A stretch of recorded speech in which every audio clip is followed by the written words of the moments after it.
Okay, welcome back, everybody. Nobody came back early, so I'm assuming you guys were really involved in conversation. We use every second. Yes, and we could probably use more seconds. I'm sure. You know, Yeah, I take always more hear hours that in a too. day. Yeah. You had them, you'd use them. Well, I hope you guys enjoyed that. If you were to take a look, if you're looking at my screen, take a peek at the down below where you see the chat. I've kind of highlighted that. Go into the chat and put in your name, your phone number, email. You doing okay? Are you doing okay? Your location. You want to play some more cards? It's interesting. We've got Do you people want to play some more all cards? over. Crystal, I'm going to mute you real quick. That's okay. So we've got people from all over the nation, and it's always interesting to see where people are coming from. So please go to that chat at the end of the evening. Where you put in the chat, there's 3 little dots. And if you click on that, you'll see save file. So at the end of the evening, after we've got all the data in there, you can save that file. It's a text file, and you'll have the contact information for the people that you met tonight. So that's our networking. Thanks everybody for participating. And next, let's see here if my screen goes quick enough. Next, I always like to pay homage in memory of Gene Greeno. And Gene was instrumental in the founding of the RAL Academy, the RAL National Association, and had introduced thousands of people to the model of the residential style assisted living. His motto was, do good and do well. If it wasn't for Gene, I wouldn't be doing what I'm doing. And we certainly miss him after losing him in 21. And next. Let's see, our website is the daalr.com. And I recommend that you go to that site, particularly if you're in Colorado. You want to click on that helpful links page. And the top 2 links that you'll see on there are going to be the Chapter 7 and Chapter 2 regulations. These are the regulations that you must follow here in Colorado. Sometimes they're kind of hard to find on the state website. So we just put shortcuts to them on this page. And you'll find a lot of other shortcuts on that page that might be helpful to you. Hence the name Helpful Links.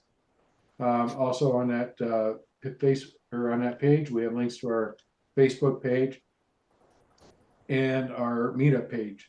So if you would join our Facebook group and use that like the social media that it's meant to be, we always appreciate having the participation on there. And of course, our meetup, we're always glad to have you guys sign up there because it's an easy way to communicate with you. Tonight, we actually hit 1,100 members on this, so it keeps growing, and that's great. And next, we want to talk about our sponsors. So we will start with Hall Ryan Construction with 35 years of combined construction experience. The exceptional team at Hall Ryan Construction has transformed residential and commercial properties by bringing a high-touch, customer-centric approach to every engagement. On the insurance side, Hall Ryan's reconstruction and roofing expertise is a skill that many insurance companies actively seek out. Their reliance on Hall Ryan's experience in helping them write estimates has made Hall Ryan a well-respected, trusted expert in the field. And next we have Brett Chavez with Palm University. Brett has put together a very nice program for a high-end 16-bed model. Also on his website is a great collection of training videos. And most of these are geared to the experienced operators. So if you navigate to Palm University, you can get more information. A lot of these videos are free. So if you're operating right now, it's handy to go look at it and see if you can pick something up. You know, you never know. And next, we have the RAL National Association. And Brian Pinkowski, who's the president, Brian, would you like to say a few words about the National Association? I would. In particular, right now, I mean, we have a meetup group every month as well, and that It's usually on a Tuesday, and it's coming up in the next couple of weeks. And it covers a lot of service providers in particular that are necessary to help you make your business more effective and efficient. And of course, it's a spinoff from the RAL Academy. Burns mentioned them, Gene set that up. And I will tell you that the graduates from the RAL Academy are far and away the most successful of our clients, the ones who go through that program. So strongly recommend it, particularly if you can do it in person. And biggest is that we have our national convention is coming up on approximately the 2nd of October. Vern and I always go and have a great time there.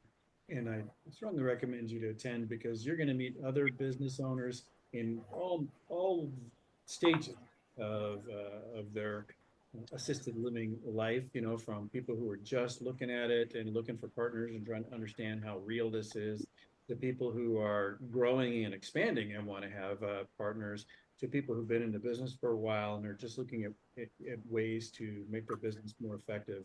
We'll be there. Don't know if we're going to be speaking yet or not, but we'll certainly be there talking to lots and lots of people. And Vern is going to be there as well. And if you get a chance to hear his team speak, I recommend that strongly. Thanks, Vern.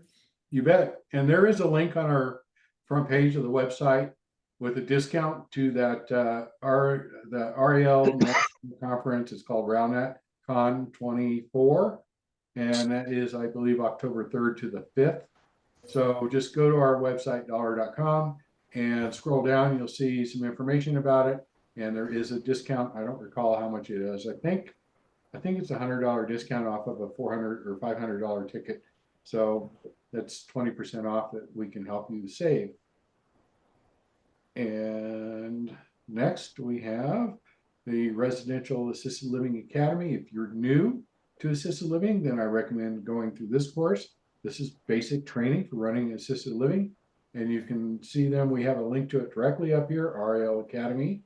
And just click on that, and that will take you directly there. They've got everything from an online course to full-on hold your hand mentorship on this. So great group. And they are the ones that are sponsoring the national conference. So it's good, especially as a beginner in this, to get involved with these guys.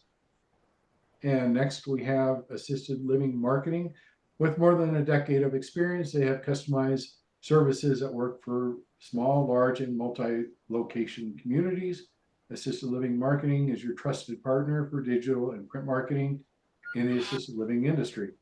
I'll give them a plug personally too. I use them for all my business websites, and they've done a great job. He's built 4 additional websites for us.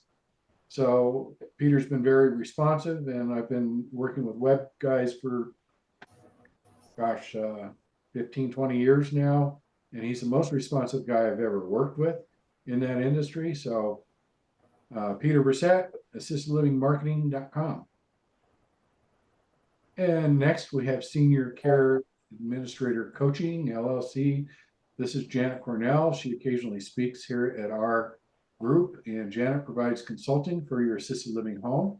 And she can also provide the 40-hour administrative training, staff training, and employee file compliance and compliant documents. Another unique service that she provides is a mock survey. So here in Colorado, she'll come through your home and basically do a survey like the state would and tell you what you need to correct without the write-ups and without the fines. So if you're running an assisted living here, that's probably well worth doing because it can certainly save you a lot of money and pain with the state. Next, we have ICOR. This is the Investment Community of the Rockies. ICOR is Colorado's only nationally recognized and award-winning real estate investors association, serving Denver Metro, Colorado Springs, Fort Collins, and Northern Colorado, as well as real estate and rental property investors across the state. And next, one of my favorites is Inkowski Law. Brian, would you like to say a few words about? I do know something about us. Yes, it's been a great year. I will tell you that we really are dedicated to this business. We've partnered with people in the business. We've been helping people in Colorado and around the country. We've got probably at least 160 facilities that we have represented here in Colorado alone, and it's been a great year. The department has been understanding that our viewpoint is superior to their viewpoint in many ways, and so they've been agreeing with us, which we always like, and our clients like even more. It's been a good, successful year, and we hope to continue helping people. I think if you've read any of my blogs or our blogs, you'll have noted that there's a bunch of particularities about changes of ownership that people overlook sometimes, as well as a surprising number of adult protective services complaints. And if you know anything about adult protective services, they intend to do well, but at least 25% of the time, according to the state auditor's office, they completely miss. And if you're in a situation with adult protective services, please give us a call. And if you're having any other difficulties associated with surveys and deficiency findings and whatnot, particularly under the new penalty structure, give us a call about that as well. But mostly, if you're just not quite sure about how something should go with respect to the regulations, we're available. We can help you. Thank you, Brian. And that is PinkowskiLaw.com. And I'm sure Brian's putting his contact information into the chat screen. And next we have another one of my favorites, and that is the Better Way Funding, our group. And we do lease options for group homes. And if you are an operator looking to expand your business, we can help you with that. RALleaseoptions.com is a website that just kind of explains the program. Of course, we can customize the deal for your situation. But that's the basic layout of what it looks like if you go to that website. And next we have Grand Avenue Business Brokers at A Better Way Realty. This is my business brokerage, and I've got over 30 years of business experience. I've done over 60 assisted living transactions, which is over 100 million of those. I am a certified business intermediary, and I specialize in assisted living. That is all that I work on, is that particular niche. And recent activity, actually, we are in auction right now on 89 beds in Eastern Colorado. And we still have our 16 bed under contract, expecting to close that out at the end of August. The 12 bed, same thing, end of August, and the 118, end of August. It's like I got 3 closings on August 30th right now. So it's going to be crazy. Recently, we did 56 beds in Southeast Metro, another 46 beds in Northwest, 8 beds on the Western Slope. And I don't know if that 6 bed is still available in South Denver, business only. But if you're interested in that, I'll certainly look into that for you. And next we have the news from CALA, the Colorado Assisted Living Association, and we have Brian again to talk about that group. Well, I'm sorry there's nobody else from the board to talk with you about what's going on at CALA right now.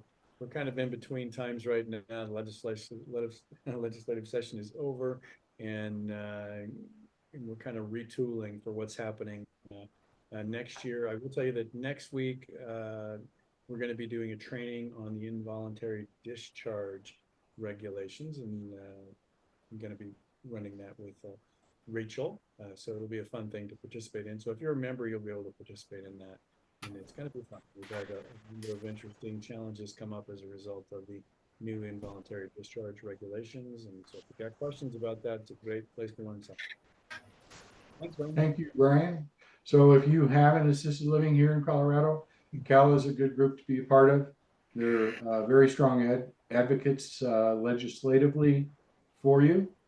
And you can reach out to them. CALA, gosh, I should put their website on there, but I don't have it handy. So with no more further ado, I'd like to introduce Mr. Steve Yates, also known as Mr. Fire Sprinkler. I've known Steve for several years. He's worked on quite a few of the buildings that we have purchased. And whenever I am looking at a building, I like to call Steve up and have him go out and check it out and tell us if it has any problems. And Steve is very, very capable in this industry and specializes in assisted living. So he's the guy I always refer people to. Steve, would you like to take over? Sure. All right. Thank you, Vern, for a warm welcome.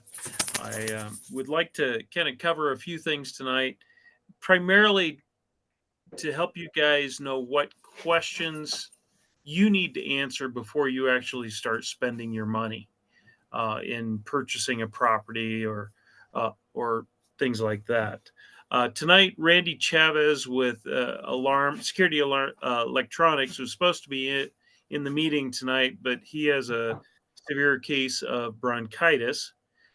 So talking was not going to be something he was going to be able to do. I just entered his information into the chat, and so you should be able to grab his contact info there also. Okay, a little bit of history. Mr. Fire Sprinkler, we've specialized in residential assisted livings for about 17 years now. And Randy, I'm going to kind of split this between Randy and myself because we work on a lot of the same projects. He's been doing it much longer than I have been. He does approximately 300 residential assisted livings. I do approximately 200 different residential assisted livings, meaning I maintain and service and installed and so on. So tonight, the things I'll be covering will be what you need to be asking yourself. Some of the things that you need to be aware of that will, if you don't answer them early in the game, will take up months of additional time once you've already put your money down on the table and you're ready to go. And every month that you're not conducting business, it costs you lots of money. So you might want to have a notepad for some of these questions, but it's really important that you know the type of clientele that you're going to have. And you should have all these questions before you even start looking at buildings too, because your needs will change depending upon your clientele. If you're doing the elderly, you probably don't want to have a multi-floor building unless there's an elevator. Now, I'm not saying you can't do that. I've seen people do stair glides if their stairs are wide enough. I have seen folks that will put, people in that are limited mobility on the main floor, and then they'll have a walkout basement. But you also have to be very concerned with egress. How are these people going to get out of the building? And we'll cover more of that issue a little bit further down. Mentally ill individuals, their needs are considerably different than a lot of other assisted livings. A lot of those folks are mobile, so they're not requiring as much watching, but they do need somebody to help them with their day-to-day lives. The infrastructure within the building typically isn't as extensive. So, you'll want to ask those questions. Lockdown, if you have a lockdown facility for, Alzheimer's, you'll have to be really aware of the lot size. Where are these people going to be able to go if there is an emergency and they have to evacuate? Will you have, electronic locks to open and close gates? There's a lot of things you need to be aware of when it comes to a lockdown. Will your clientele be private pay, or will they be Medicaid, or a combination of thereof? I will say, if you do private pay, you still want to plan on some Medicaid, because over time, as these folks spend down, they still need a place to live. So I'm assuming that most folks won't kick them out at that point in time, and they'll take care of them, in the last part of their phase of life. So you're going to probably want to have Medicaid as, the infrastructure that Medicaid will accept your facility. And that has to deal some of it with fire, some of it has to deal with alarm. And that's where Randy and I can be a lot of help on that. Now, the type of residence for like elderly or there's two types of residence. There's a condition 1 and a condition 2. Condition 1 is a type of person that can self-preserve in an emergency situation. So self-preserve, excuse me here. Self-preserve would be someone, they hear the fire alarm go off and they know, oh, I need to get my clothes on, I need to get out that door, get out of bed and go to a safe spot without anyone prompting them, helping them. They should be able to do this automatically. And that is a big requirement with the state when you're evaluating your residents. And then when it comes to installing the fire sprinkler system, that's kind of important for me to know what type of resident you're going to have. Now, a condition 2 person would be someone that cannot self-preserve by themselves. They might be, they need a little bit of help getting out of bed, or they need help getting down the hall, or, you know, they're not cognitive enough to really know what's all going on. And that's a condition 2. So that type of clientele, you need to make sure your facility is capable of handling them. And it also will depend upon the type of fire sprinkler system we have to install or bring up to spec. Let's see here. Cover that. All right. All right. So I'm going to briefly ask, is there any questions about that phase of the thought process before I move to the next? We're good? Yeah, what code are you referring to when calling out the definitions, Steve? Oh, this is out of NFPA 101, which is a document that I think everybody really should have when they're trying to set up these assisted livings. Because when it comes to ramps and the infrastructure for the facilities, the state uses NFPA 101. And just because your house may be set up for ADA doesn't necessarily mean that you will meet the needs of NFPA 101. It's a really handy document to have for medical type facilities. Thank you. You're welcome. Anyone else? Okay. All right. So now for the folks who are looking for buildings, you have several options here. You can build something from scratch. You can buy a house and remodel it. You can lease something from Vern. And those vary quite a bit as to how old they are, will depend upon the infrastructure that's already installed. So when you're looking at those, the first part of it, knowing your clients or your residents, will help determine if the building you're looking at will need modifications, or if it will need, will it meet all of the needs? So that's kind of important there. If you have people with limited mobility, a single floor, a ranch style is definitely the best. But they're getting to be harder to find from what I can see out there, because it's, basically 70s construction. Everybody's gone to multi-level. If you go to a walkout basement, which is last year, I've had a couple of customers do the walkouts. One of the folks got a really big surprise towards the end. They went out, bought the house, then they started calling everybody and asking them what they want or what they thought needed to happen.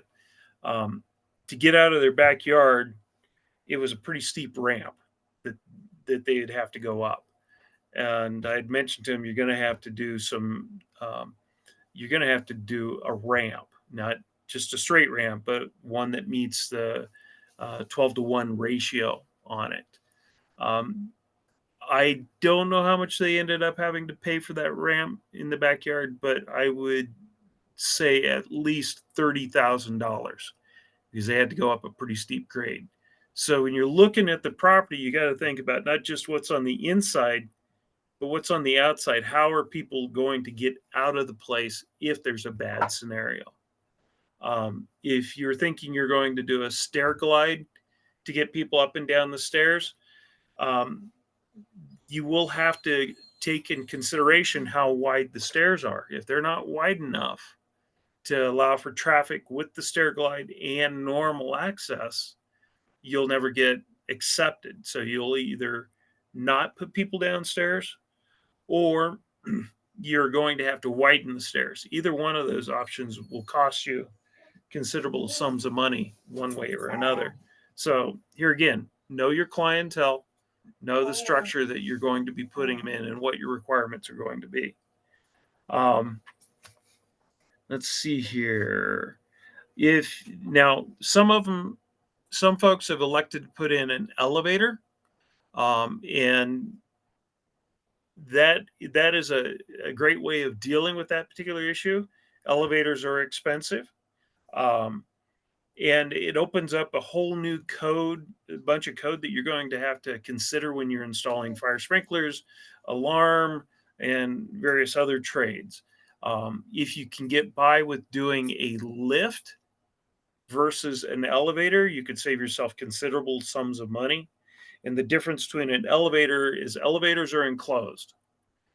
A lift, and they do make lifts that will lift you up, 10 feet straight up. It's just basically a platform that goes up and down, but it's not enclosed completely like an elevator. So that's a potential consideration, doing a lift if you've got the room. Steve, we have a yeah. question in the chat. And Okay. that is, what is the required width for a stair with a lift? With the stair glide, okay, I'm going to say I'm not 100% sure on this one, but you're going to have to be.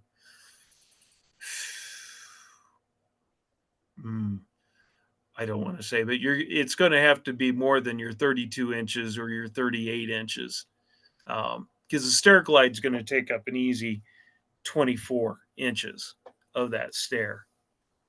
So you're probably going to be closer to 5 foot wide, and that's where 101. NFPA 101 is very helpful in determining those things. Okay, so that would be listed in that document? Yes. All right. Yes. Let's make a side note too. If you could send me that, or at least a link to it, we'll put it up on our helpful links page. Yeah, I'll see what I can do. That's a document that NFPA sells. If you have a question, you can type it into a search engine or go to NFPA and ask specific questions, and they'll provide you with documentation. But if you want to be able to do your research, I'd recommend spend your $100, buy the book, you have it, and make sure you do it in a PDF because it's a lot easier to search than reading a code book out of a book, Okay. I guess we can't put it up. No, but you can put a listing, just NFPA 101, and we can give NFPA I think it's .org as a reference, and they can go there and maybe ask a few questions and stuff. So, all right. Any other question there? That's it so far. Okay. All right. So egress is a major thing. Doorways for like bedrooms need to be 32 inches minimum. And we're not talking from door jamb to door jamb, but there's a trim piece that keeps the door from swinging too far. Some of the inspectors out there will measure from the edge to edge on the trim pieces. And a 32-inch door is not wide enough if they do that. Other ones will measure the frame and they'll let you get on by with it. So, I'm sure a good contractor and having a good contractor can be very helpful. Could argue that tidbit of doing the trim because the door is actually 32 inches. But this is what I've seen out there in the field. And bathroom doors will be the other thing you'll want to be aware of. And hand railing for like stairs and for ramps. It isn't, ADA only requires handrail on one side of your ramps, but NFPA requires handrail on both sides of your ramp, and it needs to be continuous. So I've seen a lot of folks get into problems there because the contractor will get confused between ADA and NFPA 101. So, and just as a tip on ramps, NFPA 101, you need 42 inches from post to post. That's your width. Okay. Now the handrail is going to stick into it a little bit, doesn't matter. And then handrail also needs to project further out from the balusters than you would on ADA. So this is why I'm saying NFPA 101 is super helpful. It'll get you through this inspection. And it'll save you a lot of money because ADA does not have those types of requirements. It's actually of lesser ratings. So the other thing is when you're looking at your property, exit signs are now required by the state. And if you go with your traditional exit signs, it can be rather expensive to have an electrician come out there and put it all up. But you now can get a UL listed exit sign that glows in the dark for like 24 hours. They're like $50 each. It'll save you a ton of money in getting the property up. And for some of you folks who already have assisted livings, the state is now going around and saying you need to put those things up. So be aware of that. Let's see. All right, so the next step is going to be how many residents are you wanting within your facility? From my experience or from what I've seen, the folks who can do a minimum of 8 will do a lot better than the folks who are coming in at 6. It's just a matter of dollars anymore. You need that extra 2 beds to help out. If you have a house that doesn't have the garage built out, potentially that would be an area where you could gain a couple of more bedrooms. You can typically do in a 2-car garage, 2 bedrooms, 1 bathroom. Okay. Except in certain parts of Aurora where you have to have a garage where you can put your car into it. So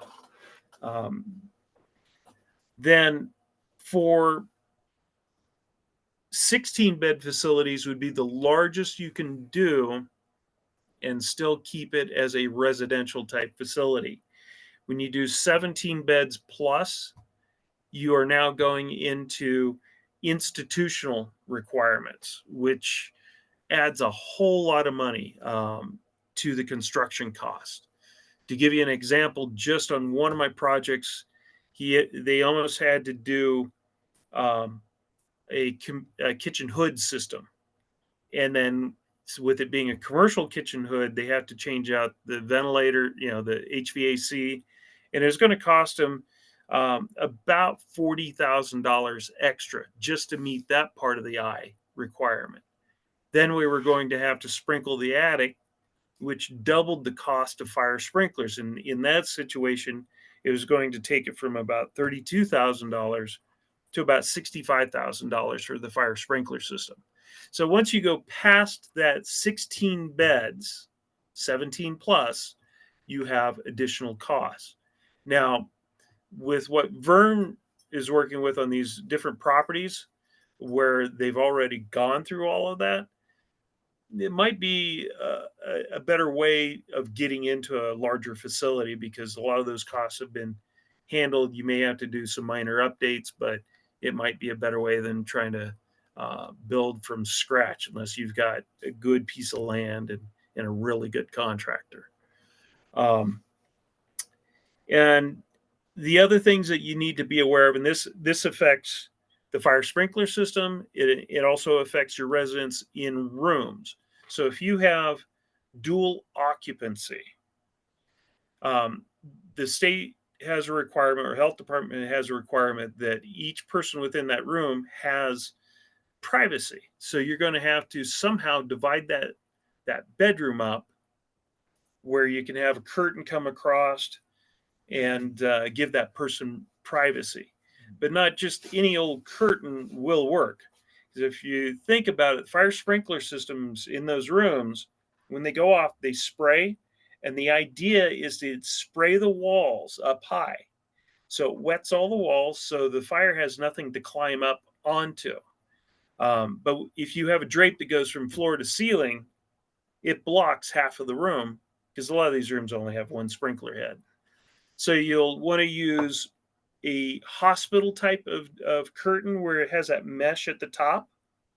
So if the sprinkler goes off, it still shoots the water past the curtain. And right now I have one of my customers dealing with a situation where the health department's saying that both people in the room need to have access to the window. So it's created a couple extra issues there. So always be thinking about your infrastructure within the building. You know, your type of resident, how many you're sticking in the room, their age, their condition of mobility, and their cognitive capabilities.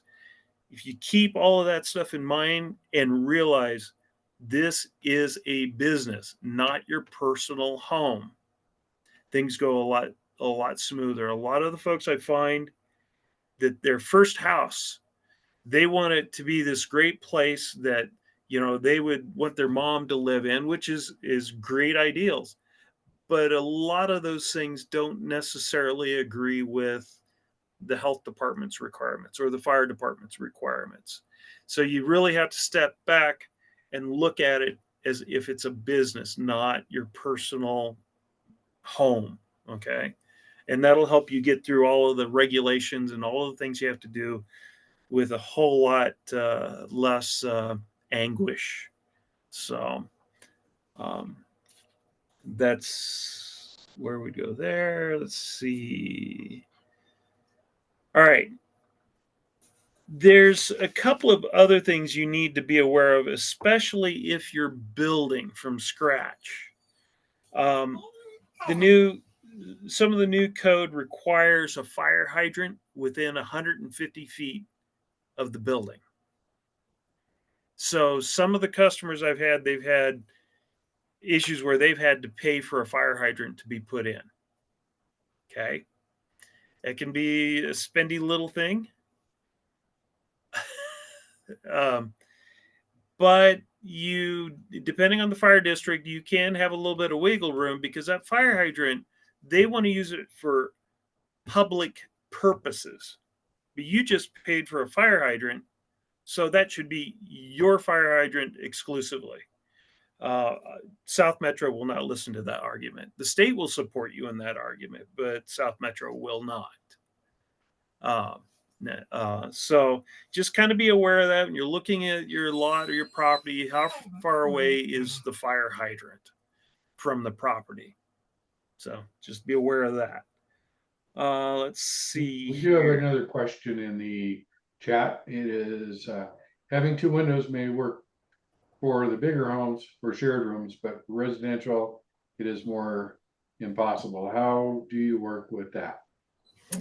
Well, my customer that was having the problems with that, what they ended up doing, they were able to run the drape so it was in the middle of the window. So both sides had a window.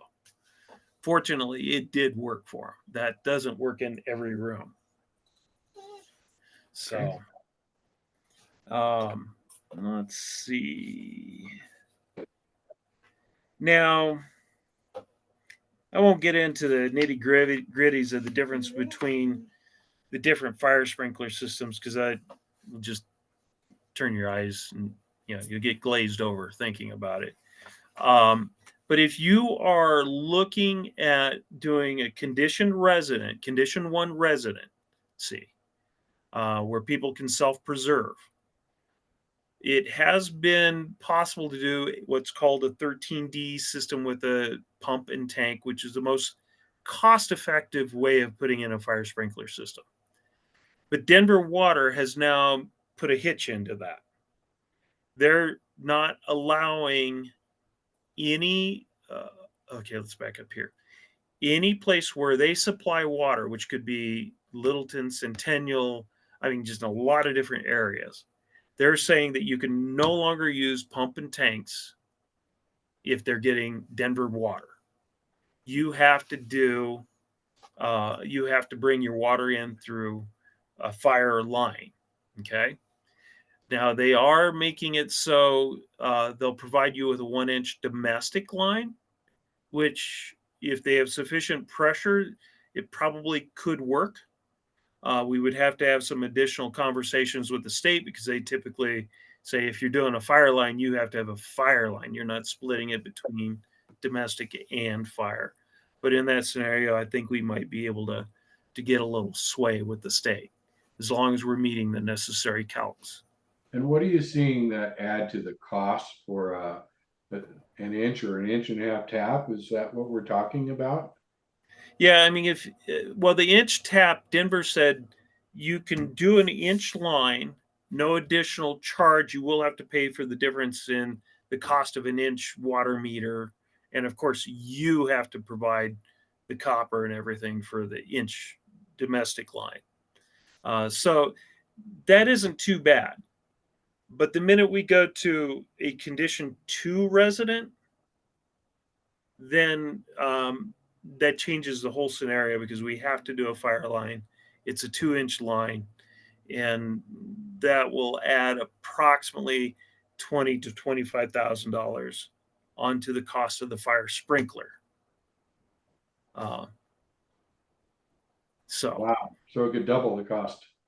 Yeah, it could definitely double it. But if you're going to a 2-inch line, you're typically going to do a 16-bed facility, at least a 12-bed facility. So it isn't as painful, but it's what you're going to have to do. But at that point in time, you also can do that condition 2 resident, and with condition 2, you can charge more for the resident because they need more assistance. And anytime you go past 10 beds, now you're going to be looking at having 2 caretakers on staff during the day. That's a requirement. So is there a long-term savings? Because if they don't have tanks and they don't have to have the glycol in the tanks, and how often does that glycol need to be flushed out and redone? Okay. So the glycol or glycerin is only in the pipes, not in the water tanks. Okay. Okay. And any system that I install now, I do not use glycerin or glycol because of issues that antifreeze systems want to leak. They will leak. That's a guarantee. It's not a matter if, they will eventually. You have to change out the antifreeze every 3 to 6 years, depending upon the condition of the system. And the cost of it can be rather spendy because the state wants you to use a listed antifreeze. And of course, when it's listed, well, there's only so many suppliers and the price has now gone through the roof. So I always recommend to the customer, if you have a glycerin system or antifreeze type system, if it's possible, let's make a conversion to water. It just will cost you a whole lot less over time. If it's a new system, I will never bring it to the table as an option unless you got some really crazy architecture going on and it's the only way to solve the problem. So, yeah.